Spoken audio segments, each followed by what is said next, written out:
How you doing, guys? Quick Monday 2 to 3 minute video going over Bitcoin, Binance. Want to get a feel for whether we're going to get a pullback or whether we are going to continue to drive towards that 25k on Bitcoin and thus dragging the rest of the cryptocurrency market with it. So we go over to the charts, we can see nice run, little bit of stabilizing now.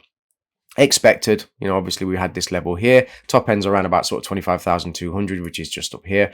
But ultimately, with last week's movement on the US equities market, indices were doing pretty well. Profit taking basically just kicked in. People are starting to take some profits on those investments, and the accumulation, of prices a lot lower. And then ultimately that's going to filter over into Bitcoin, I believe. If we just go over to the daily chart, we can see we've already effectively started. Now, I'll just quickly digress for 30 seconds and just say a lot of people that I speak to anyway say, oh, looking at charts is, great, but the fundamentals, let's just see things for what they really are, right? Price has gone up and it's hit this level and it's reacted. Now, obviously this level was on the chart way before all of this happened. It's not about whether or not, we are correct in our analysis. It's about putting these things on our charts as representations of what we feel to be maybe a brick wall, or what we feel to be resistance, or what we feel to be a liquidity pool, or whatever you want to call it, right? And then ultimately price gets there and it reacts, which gives us the information that we need to say, yes, this is an area of significance, right? So now that we finally hit the sort of 24 plus, we are starting to recede a little bit. And obviously this area down here where we stalled before that next, we had that first initial impulse, then we stalled, and then we get the second impulse, and then it hits this level up here.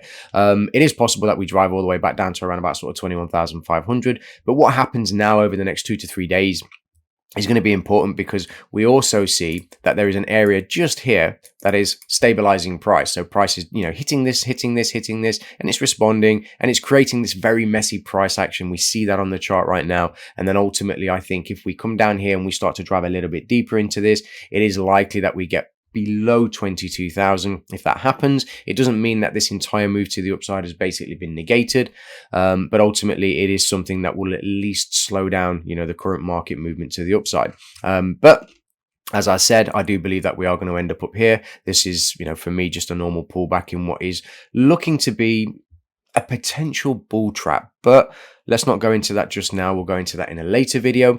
I want to move over to Binance, and we can see that Binance again is doing pretty much the same thing as Bitcoin, but it's a little bit more exaggerated in its movement and a little bit more volatile because it is traded more, to be honest. Now, it doesn't necessarily mean the value or the amount, is higher in terms of trading volume and so on. But what it means is it is affected much more. And we see this on the chart because Binance, or the, BNB coin, is traded continually over and over and over again. And there's obviously a lot more going on the Binance smart chain than there is, for example, on Bitcoin. So there's a lot of variables that can affect the way price is represented through the candles on Binance. And as such, this is why we see all of this kind of back and forth, these wiki behaviors on the candles. We had a bit of a reversal here, and then ultimately it gets through and punches through these levels here.